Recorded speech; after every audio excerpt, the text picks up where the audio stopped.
Donc un spectacle qui a été monté avec l'école Edgar Gallio, donc la classe de CE1 de Sabine et la classe Ulysse d'Agnès.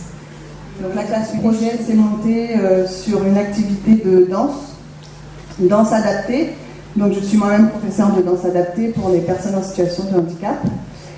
Et il a été pensé en fait avec Agnès et Sabine, les deux maîtresses, pour pouvoir travailler aussi un versant éducatif qui est l'inclusion des enfants de la classe Ulysse à l'école Edgar Gallio dans leur école tout simplement, parce qu'effectivement ce sont des enfants sourds et on sait aussi que voilà, le handicap peut aussi mettre des obstacles à l'inclusion de ces enfants dans leur école. Et donc l'idée c'était de pouvoir partager ce moment entre une classe d'enfants entendants et une classe d'enfants sourds pour pouvoir permettre cette cohésion et au-delà du projet permettre aussi ce partage entre tous et sensibiliser aussi à la langue des signes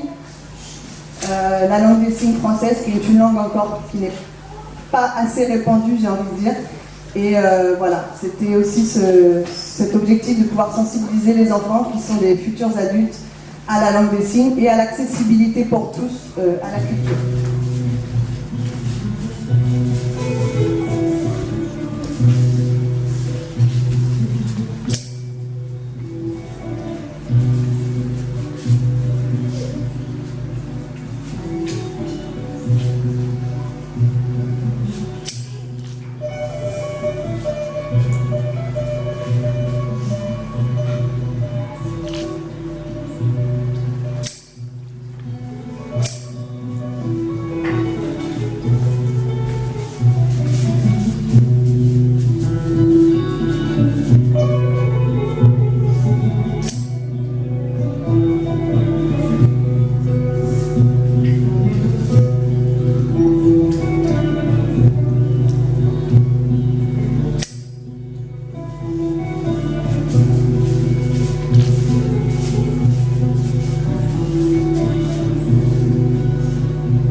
Et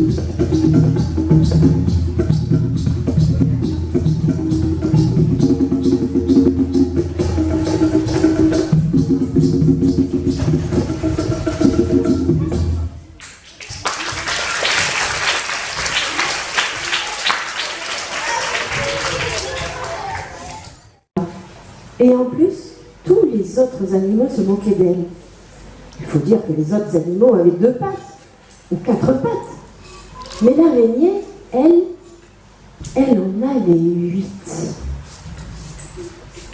Un jour, elle va voir le grand sorcier, celui qui vit tout en haut du baobab, celui qui voit tout, qui entend tout.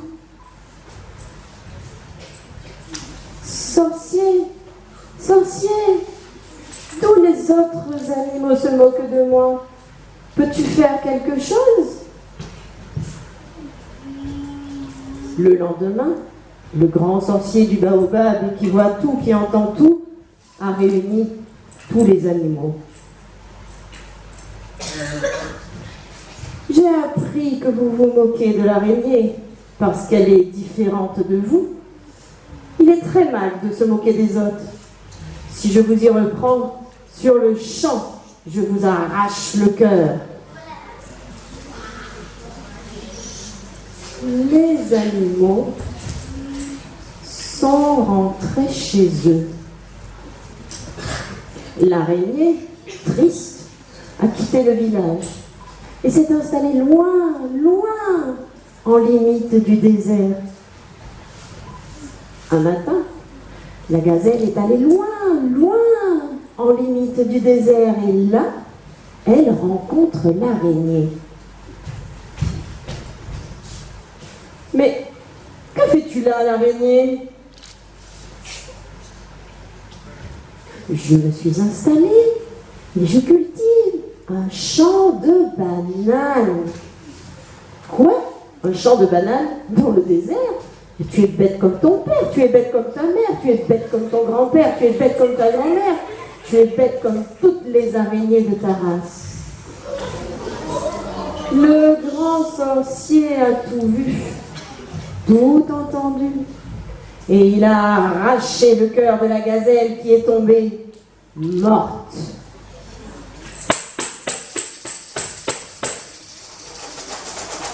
Le jour suivant, c'est la girafe qui passe par là.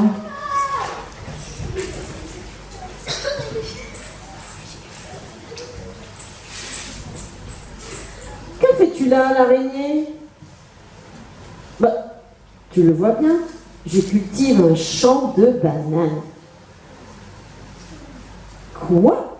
Un champ de bananes dans le désert?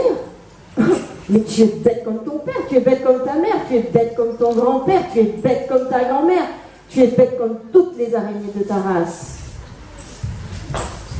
Mais le grand sorcier a tout vu, tout entendu, et il a arraché le cœur de la girafe qui est tombée morte.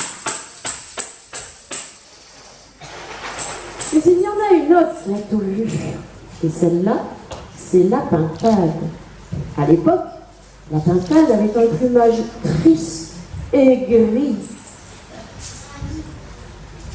Et cette pintade, elle s'est dit, mais cette araignée, elle va tous nous faire mourir.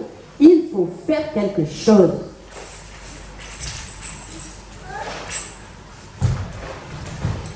Alors, elle s'est habillée, maquillée, coiffée. Elle a posé un peigne rouge sur sa tête. Et elle est passée devant l'araignée.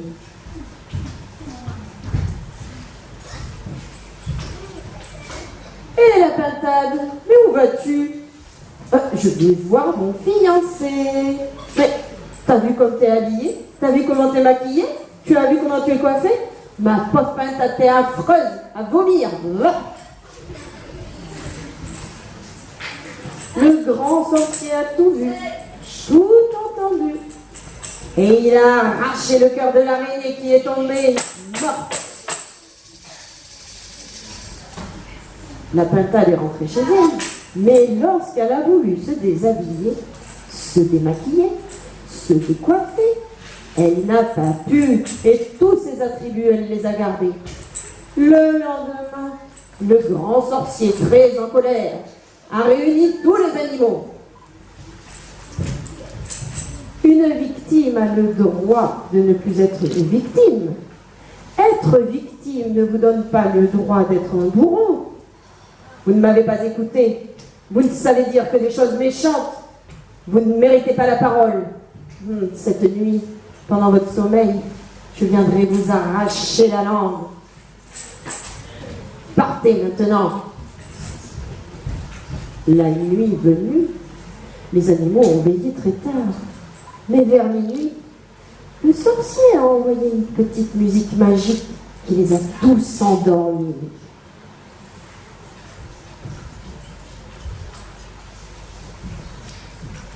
Lorsqu'ils se sont réveillés, ils avaient perdu la parole. Et c'est depuis ce jour-là que les animaux ne parlent plus.